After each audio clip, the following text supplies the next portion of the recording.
feel like we acquired the two best bats available, and it's the comfort of acquiring people who've played in this ballpark, and in Gino's case, someone who's been pivotal to our clubhouse culture before is. When I called him last night, I almost cried, and it was which I did the last time I talked to him about trades. But he's a special guy, and thrilled that he's back. It's amazing. He seems very happy, and in getting Josh Naylor and his intensity, it's like a perfect balance. And the left, right, and what it does in the middle of our order. And now, if you line up our batting lineup, it's pretty stunning. Where we were and where we are in terms of the depth of our lineup, and super excited about that. And adding Caleb Ferguson, I think outside of Justin, myself, and the guys upstairs, the obvious winner is Gabe Spire because now he has a little bit of a partner who can help him out with the workload. But we felt like we did the things we wanted to do. Jerry, you've been able to execute some trades the past few years at this time of year. What was different this year about both the mindset and your ability maybe to execute some of these things? I won't say that the mindset was grossly different, I don't, obviously we're in a playoff position right now. It is a tight race. I don't think that we are giving up on the notion of winning the American League West, and it's obviously the Astros and Rangers felt pretty strongly about the chances of being in a race as well because they made moves, and we've been pretty active the last handful of years at deadline time, and if you just qualify our deadline starting in 22 with adding the Rock and adding Randy with JT, Yimi Garcia was a big add when we made the addition. It didn't work out the way we hoped. Sneaky in there in 23 with Dom Canzone, maybe controversial, but it's paying off right now. And obviously this one we went a little bigger, and it was players who are free agents at years now, which is a little unique for us. But we felt like this team deserved the opportunity to just go out and see if we can win the World Series. This is we feel like we have as good a lineup as there is in our league. Our rotation, if the guys do the things that they do, is proven that they can be as good as anybody in this league. And the guys at the back of that bullpen are really good if we give them the opportunity to get a little bit of rest in between. So hopefully we hit on all cylinders moving forward. Jerry, how would you characterize this deadline, what we've seen particularly in the last week up until even an hour ago? Really boring until today. I felt like for the most part we were carrying it, which is not unusual. And then, today we tried a ton of things that didn't really work out for us, but super busy day today.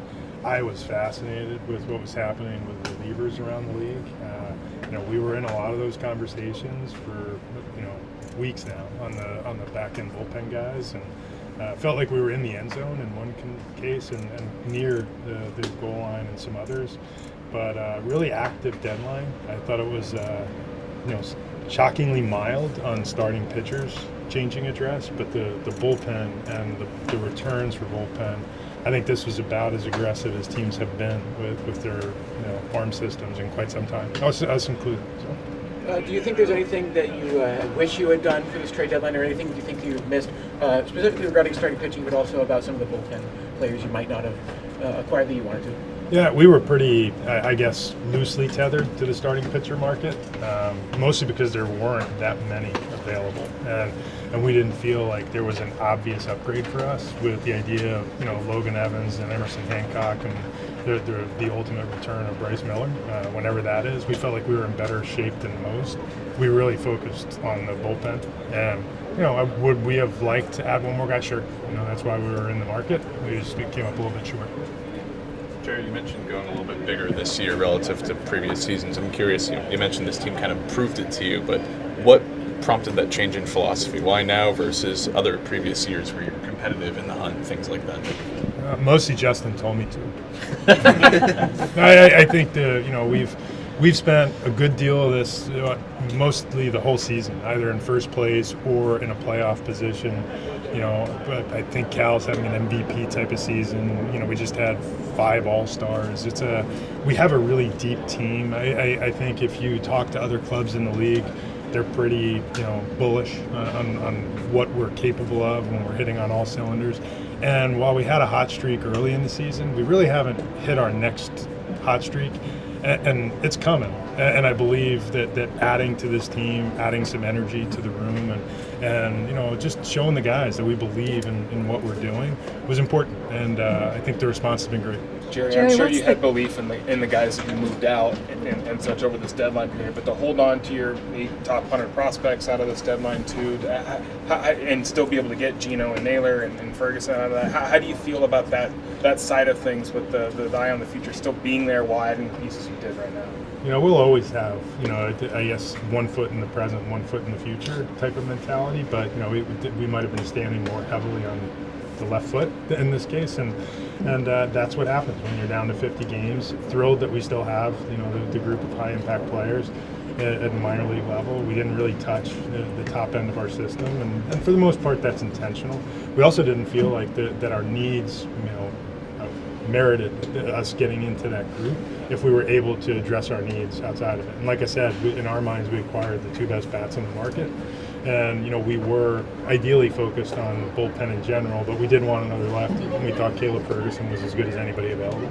Jerry, what can you share about how the Gino deal came together last night? You know, I'd be remiss. Justin did a ton of work on, you know, both Gino and Josh Naylor worked with Amiel Sade with the Diamondbacks behind the scenes, and you know, he's tireless. I look tired. He seems energized. But yeah, it came together. We had been talking to them for weeks, and when I say weeks, it's probably closer to months, about the concept of acquiring both Josh and Gino together.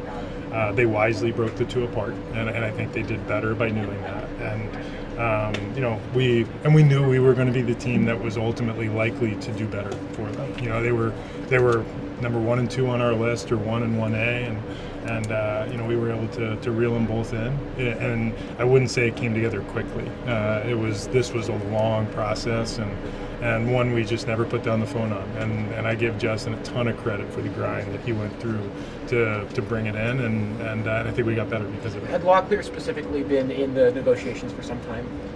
No, he actually wasn't introduced until 48 hours ago, or thereabouts. Can you walk us back to the trade of Gino to Arizona? You mentioned the emotion in it for you. Just what was the motivation? What was the thinking at the time? Why then? You know, at the time, we were trying to manage, you know, maybe a more restrictive payroll as we went into that offseason. And what we didn't know the day we traded Gino to Arizona was that we were later going to be able to make a deal with the Braves that kind of answered our needs. And if we'd have known that we had that deal in our back pocket, we might have done something different, you know, in the November deal that sent Gino to Arizona. You know, I told him that day, and I think he'll verify it being true. One of my least favorite trades we ever did. I love Gino. We all do. He's a pivotal player for us for 2 years, and a better person, you know, leader. And, you know, he was on a contract that was pretty affordable for what he did. But, you know, you make decisions based on where you are. And, you know, if we could have called and asked for a redo after the winter meetings and when we put the deal together with Atlanta, that would have been great. But that's not how it works. With Naylor and Gino, those deals being separated, what kind of went into that Naylor being done first? Was that just the one you guys were able to get across the finish line quicker, or what was that process like? Yeah, that was up to the Diamondbacks. You know, they chose to push Naylor first, and you know, we just went with them. So, you know, once we hung up, we just continued to stay in touch on Gino and don't forget about us. And fortunately, they didn't. What's the message for Ben Williamson coming out of this? Because he's been a pretty pivotal piece for you here over the last stretch, obviously, and didn't do anything wrong and goes down to Tacoma out of this. So, like, what do you kind of say to him in a moment like this? I really wouldn't say anything negative. Ben Williamson's a wonderful guy. He did a great job for us. Honestly, he did exactly what we could have hoped he would do, which is, you know, find ways to grind and contribute at the bottom of the order and play great defense.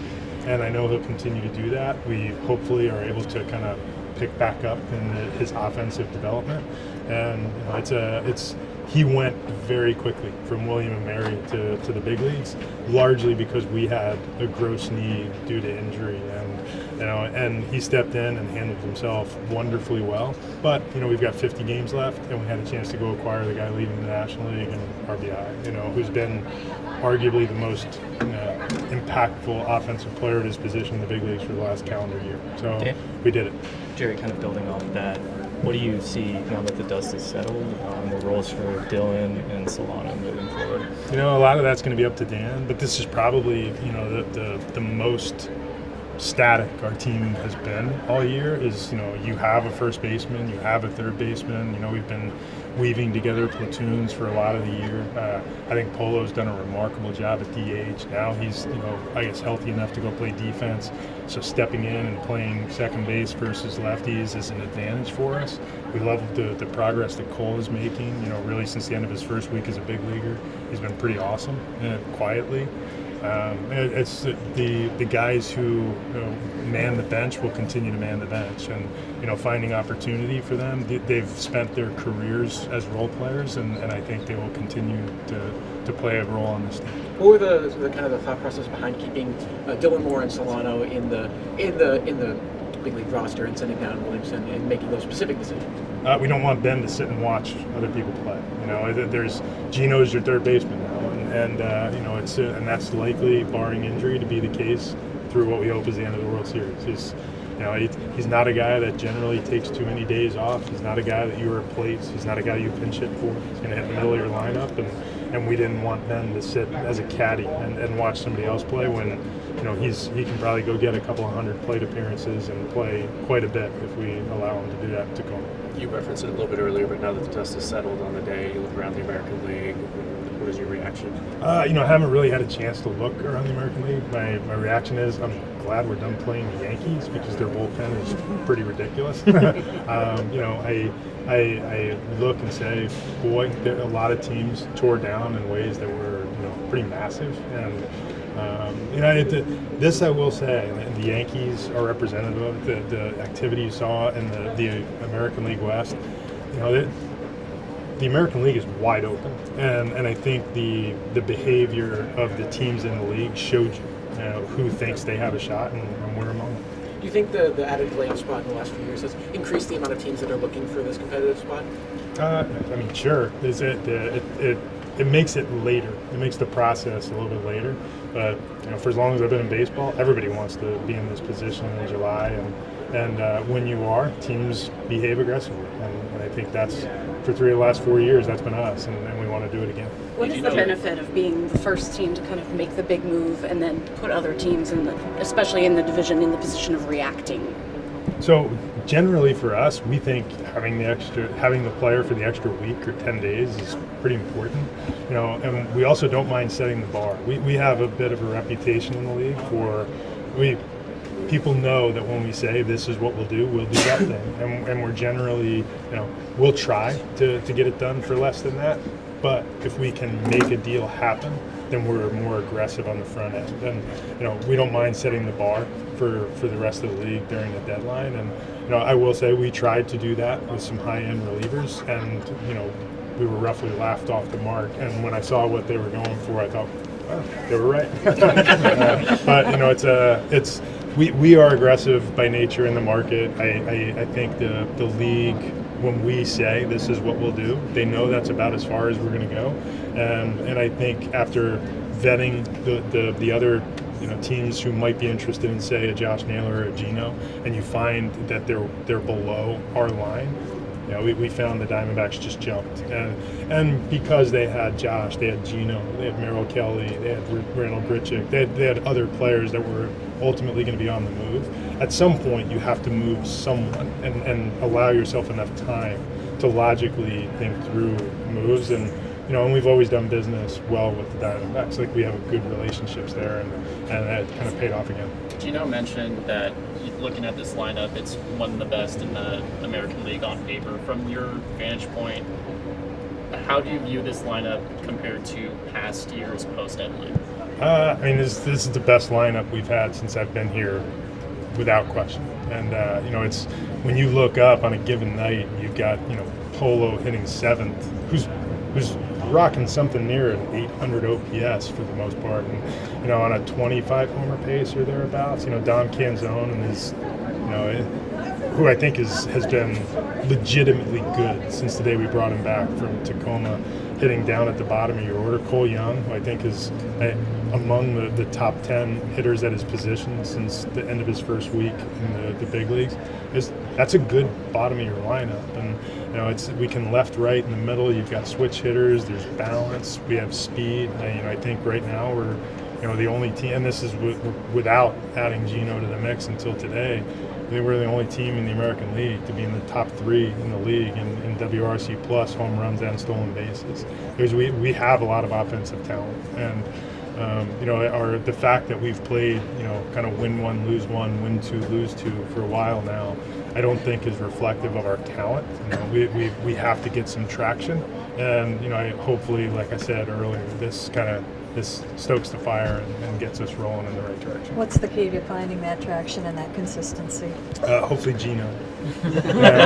I told him last night, we need your energy. It's we had, I guess, the misfortune in the schedule of playing 17 in a row leading into the break and then 17 in a row out of the break. And anybody who's been around the game for any length of time will tell you those are really tough stretches to get through, and we're taking on some wind, and hopefully this gives you that second breath of fresh air. We're going into a big series with the team we're tied with right now, and we know them and they know us, and I think the energy with both sides, just having added players, is going to make it even better. And having this be a home series with the return of Gino, and the first time our home fans will get to see Josh Naylor, and I don't want to forget about Caleb Ferguson. Like Caleb's pitched in postseasons. He's been around for a long time. He neutralizes left-hand hitters, and he's done it effectively for a number of years. So we're pretty happy with what we've done, and hopefully that energy, and there are good vibes in the clubhouse, and that was always the case when Gino was last year, and it didn't take very long. And also, he smells great. So it's and I'm certain that makes the clubhouse a little bit more exciting. Jerry, we saw Victor hit on the field yesterday in Sacramento. Do you have any update on kind of where his timeline is right now about when you think you might be able to add him to this roster? Yeah, Vic is. We actually were fairly active in the last 48 hours in trying to find maybe a more of an optionable right-hand hitting outfielder who might be able to take that role for a little bit, but we weren't able to drive it home. And then lo and behold, in the last 2 days, we were informed that if all goes well, Vic is the potential of him getting on our roster at some point in September, maybe more early than late, is very real. Obviously, we don't have the ability to get through any type of setback or delay. That's there's not enough time on the calendar. But right now, he's working his tail off. It's trending in the right direction. And again, another guy who brings a ton of energy to our group. And I can't even think of the potion that will pop out if you add Gino and Vic to the clubhouse mix. It could be absurd. I might melt down. Yeah. Any update on Bryce? Bryce is going to throw. I think right now he's loosely scheduled for tomorrow. I've been a little underground the last 2 days. But he's on target, and we're going to build his pitch count. It's going well so far. We don't really have a TBD on his return, but we'll build the pitch count, and as opposed to some of what we've done through his last time, this time we are just going to be a little bit more deliberate in building him up and making sure he's ready to go out there and throw a full a full workload before we send him out.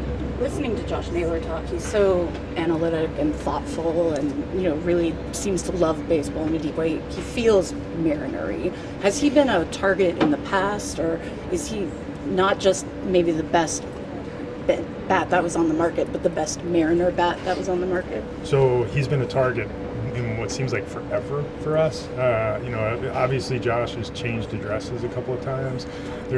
We have had a ton of talks with Cleveland, about Josh through the years, including this offseason. And I would say there was a time during the late push that we thought we were going to acquire him. Didn't happen. And then as it works out, ultimately we pivoted to Carlos Santana, and then later to Donovan Solano. But we were doing our best to bring him in the offseason. Fell short, and the ability to grab him at this deadline is we're really looking forward to seeing him in a Mariners uniform because it's not the first time we've dreamed of it, and I hope he likes it here. It's as I've told Cal in other instances, hey, tell a friend. It's once you've played here at this time of year, when this ballpark is full and we're in a postseason push, it's fun. And when you get there, that's how you leave a mark. And he's I think he's excited about being here. He is a really high baseball IQ guy, not just in the batter's box. He just has a great sense for the game. As I just said to him inside, I didn't really have on my bingo card impact base runner, but it appears that's also something he's got in his bag of tricks. Yeah. You mentioned Cal there, his comments last night just about front office and maybe being in a line with you guys and going back to conversations in spring training.